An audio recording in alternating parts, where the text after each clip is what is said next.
बेटा हम 2.2 एक्सरसाइज कर रहे थे, क्वेश्चन नंबर 11, 10 तक हमने कर लिए थे। क्वेश्चन नंबर 11 की बात करते हैं। देखो, Viking father is 26 year younger, younger का मतलब होता है छोटा, देन वाइकिंग ग्रैंड फादर। बोला जो वाइकिंग कोई लड़का है उसका जो पिता है उसके ग्रैंड फादर मतलब उसके दादा से, वाइकिंग के दादा से 26 साल छोटा है। इनके जो उसका फादर है और उसका दादा है, दोनों आपस में बाप बेटा हो गए, तो उनकी जो उम्र का डिफरेंस है वो कितना है, 26 साल का है। And 29 year older than Viking. अब देखो इसमें जो कंडीशन अप्लाई हो रही है बेटा, बड़ा टेक्निकल क्वेश्चन है, टेक्निकल तो नहीं बोलेंगे। जैसे ये वाइकिंग है, मान लो मैंने ये वाइकिंग लिया, यहाँ उसका फादर ले, चलो इस यहाँ लेते हैं वाइकिंग, ये उसका फादर, ये उसका grand father.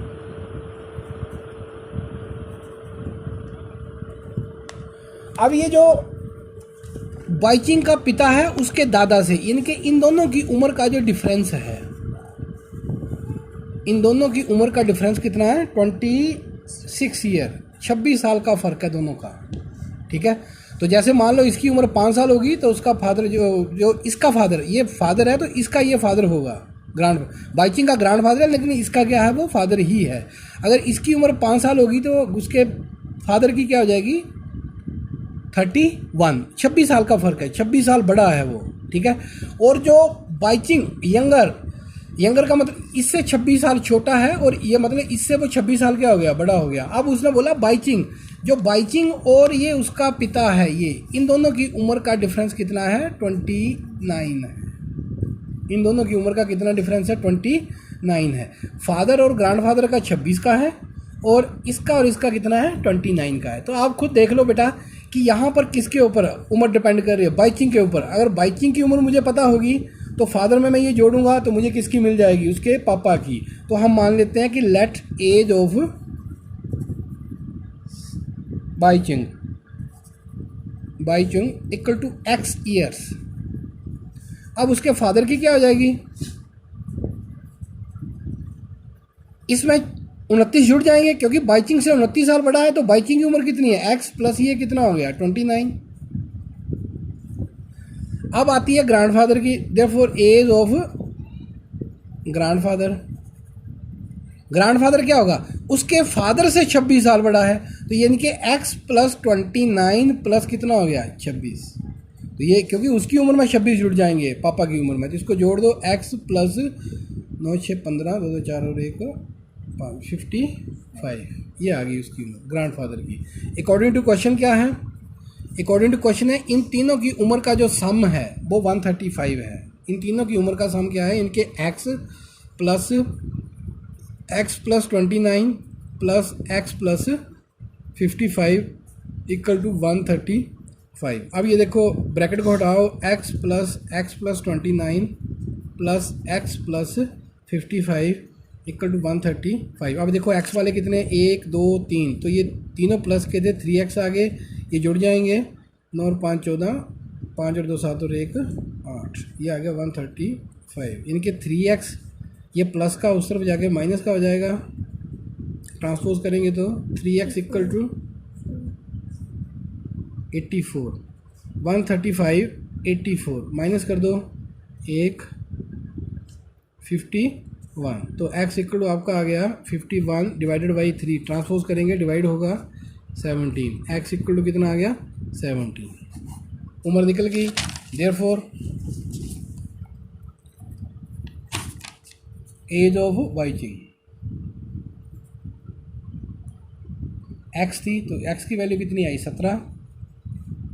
As of father, father की क्या थी, x 17 प्लस 29 46 आ गई, और ग्रैंड फादर की क्या होगी,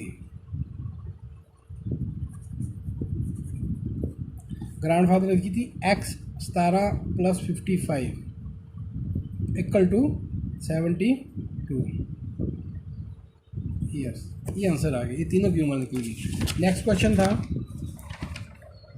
12 15 ईयर फ्रॉम नाउ, बेटा ध्यान से देख लो, 15 ईयर फ्रॉम नाउ, आज से 15 साल बाद, Ravi age will be 4 times his present age. बोला आज से 15 साल बाद जो रवि की उम्र है वो उसकी जो अभी की उम्र है उसकी 4 गुना होगी। टाइम्स का मतलब होता है मल्टीप्लाई करना। तो सिंपल सी बात है, मैंने पहले भी आपको बोला था कि मैं अगर ये बोलूँ कि मान लो आज उम्र मेरी 10 साल है तो 15 साल बाद कितनी उम्र हो जाएगी आपकी, आप 15 जोड़ोगे उसमें। तो यही है इस क्वेश्चन में, question number 12, let Ravi present age, हम x मान लेते हैं। तो अकॉर्डिंग टू क्वेश्चन आज से 15 साल बाद, आज से 15 साल बाद तो क्या हो जाएगा x प्लस 15 इक्वल टू रबी की उम्र क्या है 4 टाइम्स परसेंटेज। तो परसेंटेज क्या थी उसकी x थी, तो 4 टाइम्स का मतलब क्या होगा 4 के साथ क्या कर दो इसको मल्टीप्लाई कर दो। अब x वाले एक तरफ इकट्ठे कर लो, x माइनस का 4x इक्वल टू माइनस का क्या हो जाएगा, ये इधर आएगा ये इधर जाएगा। जब ये आएगा माइनस का 3x इक्वल टू माइनस का 15, माइनस माइनस कैंसिल हो गए, x equal to 15 divided by 3, cutting कर दो कितना आ गया 5, x इक्वल टू कितना आ गया आपके पास 5 आंसर आ गया। Therefore Ravi present age equal to 5 years. ठीक है जी। नेक्स्ट क्वेश्चन देखो, question number 13, a rational number is such that when you multiply it by 5/2। Rational number बोला बेटा, रैशनल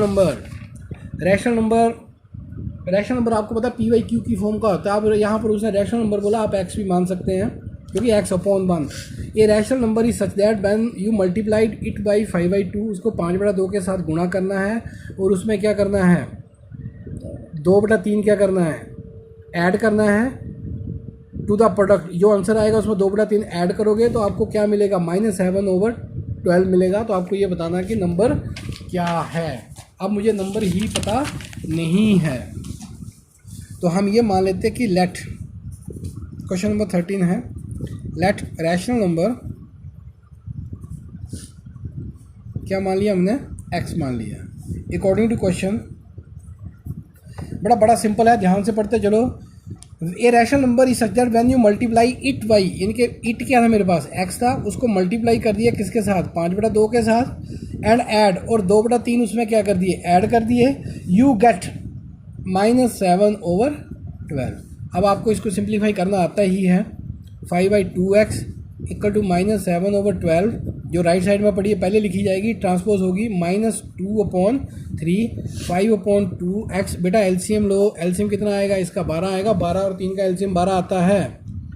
तो ये -7 आ गया, -12 को डिवाइड करोगे 3 के साथ तो 4 आएगा, 4 ऊपर जाकर मल्टीप्लाई होगा 8। 5/2x equal to -15/12, x equal to क्या आ गया -15/12। ये मल्टीप्लाई हो रहा है, उधर जाके डिवाइड होगा, उल्टा नीचे वाली चीज़ ऊपर, ऊपर वाली नीचे, 2/5 कटिंग कर दो, 3 आ गया 2 6। ठीक है जी, 3 1 जा 3, 3 2 जा 6। तो x इक्वल टू -1/2 क्या आ गया आपका आंसर आ गया। ठीक है जी। अब क्वेश्चन नंबर 14 थोड़ा लंबा है। Lakshmi is a cashier in A bank. Lakshmi कोई लड़की है, कैशियर है बैंक में।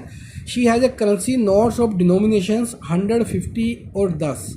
100 के, 50 के और 10 रुपये के नोट है। The ratio of numbers of these notes is 2:3:5। The total cash is ये। बेटा पहली बात तो ये सीख लो कि मान लो मेरे पास 50 रुपये के 5 नोट होंगे। 50 रुपये के कितने नोट हैं 5 हैं, 5 नोट है मेरे पास 50 रुपये के। तो मेरे पास टोटल कितने पैसे हुए। तो आप सिंपल सी काम करते हो, आप 50 को मल्टीप्लाई कर देते हो किसके साथ 5 के साथ, तो आप बोलते हैं सर आपके पास 250 रुपये हैं। अगर मैं ये बोलूँ कि मेरे पास 50 रुपये के बेटा 200 नोट हैं, तो बताओ मेरे पास कितने पैसे हैं। तो आप क्या करोगे 200 को मल्टीप्लाई कर दोगे किसके साथ 50 के साथ, 1 2 3 जीरो आ जाएंगे, 5 दूनी 10। तो आप बोलोगे सर आपके पास 10,000 रुपीज़ हैं। यानी कि मुझे जो टोटल वैल्यू है वो कैसे मिलती है, जितने भी मेरे नोट हैं और जो उनकी वैल्यू है उसके साथ हम क्या करते हैं मल्टीप्लाई कर देते हैं। वैल्यू मतलब 10 रुपये के नोट की वैल्यू 10 रुपये है ₹50 के नोट की ₹50 और ₹100 के नोट की वैल्यू ₹100 है। 2000 नोट के एक नोट की वैल्यू ₹2000 है। अगर 2000 नोट के बेटा मेरे पास 2 नोट होंगे तो टोटल वैल्यू कितनी बन जाएगी मेरे पास? ₹4000 बन जाएगी। तो ऐसा ही क्वेश्चन है, क्वेश्चन नंबर 14, बड़ा सिंपल है। देखो रेशो वाला बात हो रहा है, पहले 100 का, तो लेट 100 रुपीज़ नोट। अब मैंने आपको बोला जब रेशो वाली बात होती है तो आपने सिर्फ जो रेशो दे रखी है उसको उसके साथ एक्स लगा देना। तो रेशो थी 2:3:5। ये 100 का था, ये 50 का था और ये 10 का था। तो 100 वाले के साथ यहाँ एक्स लगा दो, क्या होगी? 2x होगी। 50 वाले के साथ क्या होगी? 3x। और 10 वाले के साथ क्या हो जाएगी? 5x। ठीक है जी, अकॉर्डिंग टू क्वेश्चन। अब जो लड़की है उसके पास तो बेटा 3 तरह के नोट है, 100 के, 50 के और 10 के, लेकिन उसके पास जो टोटल कैश है 4 लाख है। इसका मतलब इन सभी की जो वैल्यू मिलाकर है वो कितनी होगी? 4 लाख रुपया है। इसका मतलब 2x एक नोट की वैल्यू कितनी थी? 100 थी, तो ये 100 के साथ मल्टीप्लाई होगा, प्लस 3x किसके साथ होगा? 50 वाले के साथ, और ये 5x किसके साथ होगा? 10 के साथ। इनकी वैल्यू मिलके कितनी हो जाएगी? 4 लाख। अब इसको मल्टीप्लाई करो, 200x, 150x, 50x, ठीक है जी, 4 लाख इक्वल टू 4 लाख। अब इनको जोड़ दो x वाले, x का तो x लगेगा ही, 350 और 400, 400x equal to 4 lakh. x equal to क्या आ गया? 4 लाख डिवाइडेड बाई 400। कटिंग कर दो इसकी,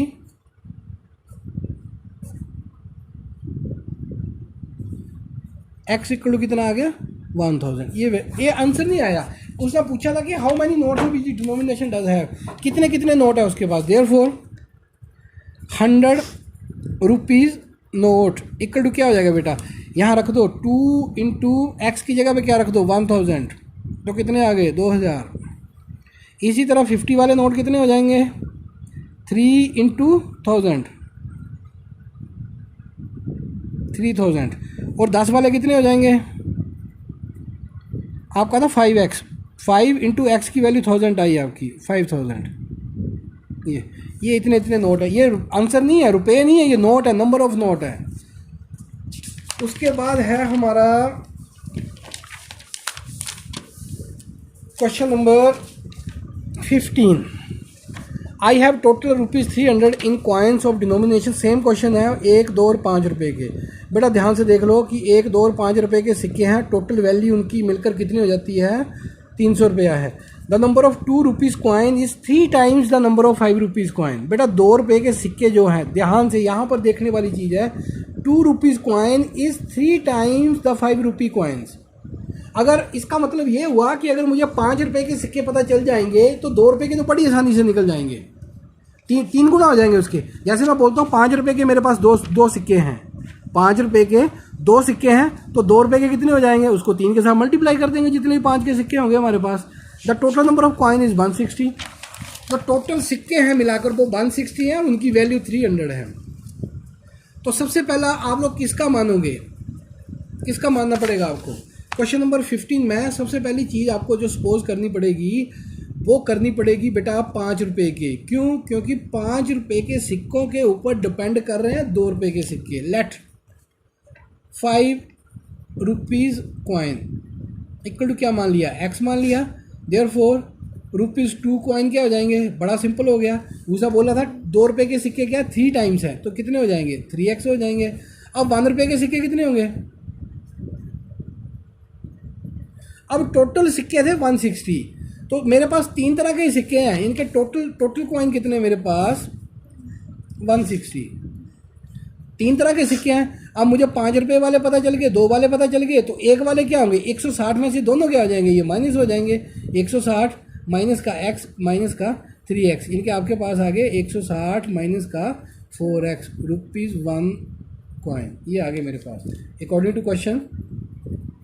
अब वही बात है बेटा, ये 5 रुपये के सिक्के थे, इसका मतलब इसको मल्टीप्लाई करना पड़ेगा किसके साथ? 5 के साथ। ये 2 रुपये के सिक्के थे, 2 इंटू क्या आ गया 3x आ गया। ये 1 रुपये का सिक्का था, 1 इंटू 160 माइनस 4x किसके बराबर 300 के। इनके टोटल वैल्यू कितनी थी इनकी 300 थी। पहला काम करो ब्रैकेट को हटाओ, तो ये आ गया 5x प्लस का क्या आ गया 6x प्लस का 160 माइनस का 4x इक्वल टू किसके बराबर 300 के।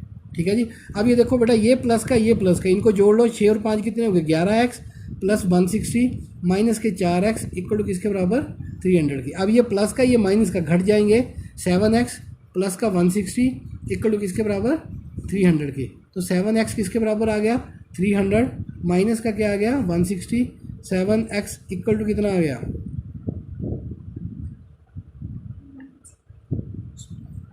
140। x इक्वल टू कितना आ गया 140 divided by 7 20। x equal to कितना आ गया 20। ये आंसर नहीं आया। देयरफॉर उसने पूछा कितने कितने सिक्के हैं, देयरफॉर ₹5 कॉइन, आपका था x तो 20 ही आंसर आएगा। ₹2 कॉइन, 3x था 3 इंटू क्या आएगा 20 इक्वल टू कितना आ गया 60। ₹1 कॉइन 160 माइनस 4 इंटू 20, 4 को 20 के साथ मल्टीप्लाई करो 80 इक्वल टू कितना आ गया 80। ये आपका क्या आ गया आंसर आ गया। थैंक यू, आज के लिए इतना ही। 2 क्वेश्चन बचे हैं, 3 वो कल करेंगे। Thank you.